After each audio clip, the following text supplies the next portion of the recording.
Tata consultancy services TCS విశాఖపట్నంలో తమకి కావాలని చెప్పి ఎప్పుడూ అడిగింది.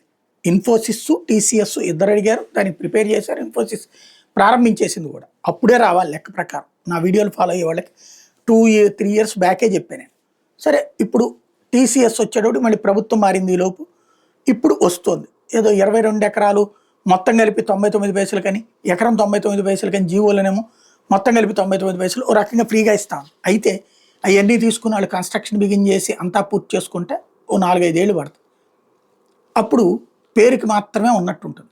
అందుకని ఇప్పుడు ప్రభుత్వం అక్కడ ఉన్న మిలీనియం టవర్స్ ఏదైతే ఇంతకుముందే ఒకప్పుడు కంప్యూటర్ ఇన్స్టిట్యూట్గా నడిచింది, ఇప్పుడు ఆ మిలీనియం టవర్స్ని టీసీఎస్కి ఇచ్చేయడానికి సిద్ధపడ్డారు. దానికి ఉన్నటువంటి అడ్డంకులన్నీ తొలగించారు. తద్వారా ఇమ్మీడియట్గా కార్యకలాపాలు ప్రారంభించుకోవడానికి ప్లగ్ అండ్ పిన్ విధానం, ఒకప్పుడు హైదరాబాద్లో హైటెక్ సిటీ బాగుపడడానికి కారణమైనటువంటిది ఏదైతే జరిగిందో అది చేయడానికి సిద్ధపడుతున్నారు.